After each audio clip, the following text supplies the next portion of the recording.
नमस्कार दोस्तों, आप देख रहे हैं रिपोर्टर आनंद। शाम का वक्त है, आइए नजर डालते हैं प्रतापगढ़ जिले की दिन भर की बड़ी खबरों पर। लेकिन उसके पहले अगर आपने हमारे चैनल को सब्सक्राइब न किया हो तो चैनल को सब्सक्राइब करें, लाइक करें, उसके बाद शेयर करना न भूलें। तो आइए नजर डालते हैं प्रतापगढ़ जिले की दिन भर की बड़ी खबरों पर।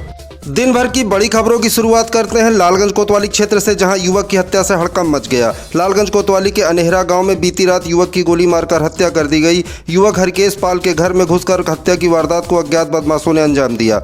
युवक की हत्या से परिजनों में कोहराम मचा हुआ है। सूचना पर एसपी भारी पुलिस बल के साथ मौके पर पहुंचे और मामले की जाँच की। रंजिश में हत्या की आशंका जताई जा रही है। मृतक हरकेश पाल अपने ननिहाल में रहता था। आज सुबह परिजनों ने घर में युवक का खून से लथपथ शव देखा तो कोहराम मच गया। पूरी घटना पर देखिए क्या कहना है एसपी प्रतापगढ़ शिवहरी मीणा का। लालगंज थाना क्षेत्र में एक युवक की गोली लगी लाश बरामद हुई है, जो अपने घर में सो रहा था। अपने बिस्तर में ही उसकी लाश बरामद हुई है। पुलिस जब पहुंची है, फॉरेंसिक डॉग स्क्वाड पहुंचा है, तो सभी चीज़ की तलाशी ली गई। तो पास में ही तमंचा भी बरामद हो गया है। तमंचा लकड़ियों में छिपा के रखा गया था और फॉरेंसिक टीम के अनुसार उसी से गोली चली है। तो पुलिस सारे जो तथ्य हैं उनको जांच रही है, पड़ताल कर रही है। पीएम के उपरांत ही कुछ सुनिश्चित रूप से कहा जा सकेगा कि ये घटना है, दुर्घटना है। उसके बाद इसमें निर्णय होगा। प्रथम दृष्टया क्या समझे? देखिए, प्रथम दृष्टया अभी कोई निर्णय करना मुश्किल है, क्योंकि बहुत सारे तथ्य हैं जिनको अभी पुलिस जांच रही है, जिनके विषय में हमारी जो एक्सपर्ट की टीमें हैं वो लगी। अगली खबर कुंडा कोतवाली क्षेत्र से है, जहां एक महिला युवक की धोखेबाजी का शिकार हो गई। नवाबगंज थाना क्षेत्र के हसनपुर आलापुर गांव की अंजू यादव के पति की मौत 5 साल पहले रेल दुर्घटना में हो गई थी। पति की मौत के बाद ही रिश्तेदारी का कुंडा कोतवाली क्षेत्र के बरई गांव का दिलीप यादव पुत्र भारत यादव अंजू के घर आने जाने लगा और दोनों का प्रेम संबंध लगभग 5 साल तक चला। महिला जब शादी की बात करती तो युवक आनाकानी करता, जिससे आजिज आकर अंजू ने युवक के खिलाफ नवाबगंज थाने में तहरीर दे दी। पुलिस ने जब आरोपी युवक को हिरासत में लिया तो वो शादी के लिए राजी हो गया और 3 महीने पहले कुंडा कचहरी स्थित शिव मंदिर में अंजू और दिलीप ने विवाह रचाकर आर्य समाज में भी विवाह कर लिया। शादी के 3 दिन बाद से ही युवक गायब है और युवक के घर वाले भी अब अंजू को रखने से इनकार कर रहे हैं। महिला इंसाफ की गुहार लगाते हुए दर दर भटक रही है। देखिए अंतर्राष्ट्रीय महिला दिवस पर एक पीड़ित महिला की आप बीती। सब लोग राजी हुए हैं, कुंडा में शादी हुई तैसी हुई। और उसके बाद जो है वो मतलब हमारे जेठ हमारे ससुर ने भगा दिए हैं, मारपीट के मोबाइल बंद रखे हैं। और उसके बाद वहाँ घर जाते हैं तो हमको रहने नहीं देते। और यही सब और थाने में मतलब हमारा सीखियाँ मतलब एप्लीकेशन डाले हैं थाने में, मतलब कुंडा में 2-3 थी एप्लीकेशन डाले, उसी में सुनवाई हमारी नहीं हो रही। हमको पुलिस डांट के भगा दी।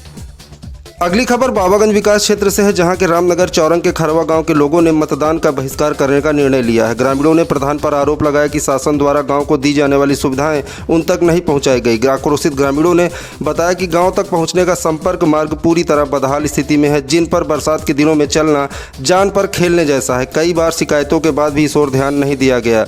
पात्रता सूची में नाम होने के बावजूद कई लोगों को शौचालय नहीं मिला। ग्रामीणों ने बताया कि खरवा गांव में न तो अभी तक नाली बनी है और न ही खड़ंजे का निर्माण हुआ। जो हुआ भी है वो अब बिल्कुल जर्जर हालात में है। प्रधान और विकास विभाग के अफसरों की मनमानी का शिकार हुए ग्रामीणों ने मतदान के बहिष्कार का ऐलान किया है। अगली खबर मानिकपुर से है, जहां किडनैपिंग का शिकार एक युवक रहस्यमयी परिस्थितियों में गांव में बरामद हुआ। मानिकपुर थाना क्षेत्र के कुसाहिल डी गांव निवासी गजानंद यादव का बेटा प्रांजल यादव कक्षा 11 का छात्र है। वह अपनी मां पूर्णिमा देवी के साथ प्रयागराज के अल्लाहपुर में रहकर पढ़ाई कर रहा है। बीते 1 मार्च को वह प्रयागराज से ऊंचाहार एक्सप्रेस ट्रेन पकड़कर कुंडा कोतवाली क्षेत्र के रैयापुर गाँव अपने मामा के घर के लिए निकला था, लेकिन वहाँ नहीं पहुँचा, जिसके बाद परिजन प्रांजल की तलाश में जुट गए। रात लगभग 8 बजे प्रांजल ने फोन करके घर वालों को बताया कि उसका अपहरण हो गया है, जिसके बाद परेशान परिजनों ने कुंडा कोतवाली में तहरीर देकर अपहरण का मुकदमा दर्ज कराया। मामले को गंभीरता से लेते हुए कोतवाल डीपी सिंह ने देरी न करते हुए एसआई अजय सिंह की अगुवाई में एक टीम छात्र की खोजबीन के लिए परिजनों के साथ कानपुर रवाना कर दी, जहां पर पुलिस द्वारा छात्र की खोजबीन शुरू की गई। तो 2 मार्च को कानपुर रेलवे स्टेशन पर लगे सीसीटीवी फुटेज में छात्र अकेले ही घूमते नजर आया। वहीं छात्र के मोबाइल के लास्ट लोकेशन डाक पार्सल गोदाम के पास मिली तो पुलिस वहां भी छानबीन करने पहुंची, लेकिन छात्र का पता नहीं चला, क्योंकि उसके बाद उसका मोबाइल बंद बता रहा था।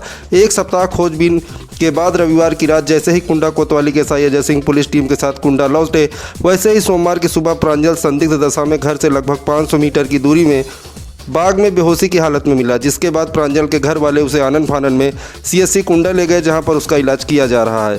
SI अजय सिंह का कहना है कि गायब छात्र का इलाज चल रहा है। पूरी तरह स्वस्थ होने के बाद उसका बयान दर्ज किया जाएगा। फिलहाल छात्र का अपहरण किसने किया, क्यों किया और छात्र कहाँ था, किसके साथ था, उसका मोबाइल और बैग कहाँ है, ऐसे कई बिंदुओं पर जांच चल रही है।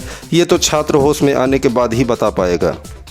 अगली खबर पट्टी कोतवाली क्षेत्र से है, जहां जमीनी विवाद में महिलाओं पर हमला कर दिया गया। पट्टी कोतवाली क्षेत्र के रायपुर गांव में जमीनी विवाद को लेकर पड़ोसियों ने लाठी डंडे से महिलाओं पर हमला बोल दिया। घायल महिलाएं कोतवाली पहुंची और 4 लोगों के खिलाफ नामजद तहरीर देकर बाउंड्री वाल गिराकर मारपीट का आरोप लगाया। रायपुर गाँव निवासी नगमा बेगम पत्नी गुलशेर का आरोप है कि वो अपनी जमीन में बाउंड्री वाल का निर्माण करा रही हैं, जिस पर पड़ोस के कुछ दबंगों ने बाउंड्री वाल गिराकर महिलाओं के साथ मारपीट की। मामले में पुलिस जाँच में जुटी है। आज के लिए बस इतना ही दोस्तों, कल फिर मिलेंगे प्रतापगढ़ जिले की दिन भर की बड़ी खबरों के साथ। तब तक के लिए दीजिए मुझे इजाज़त। नमस्कार।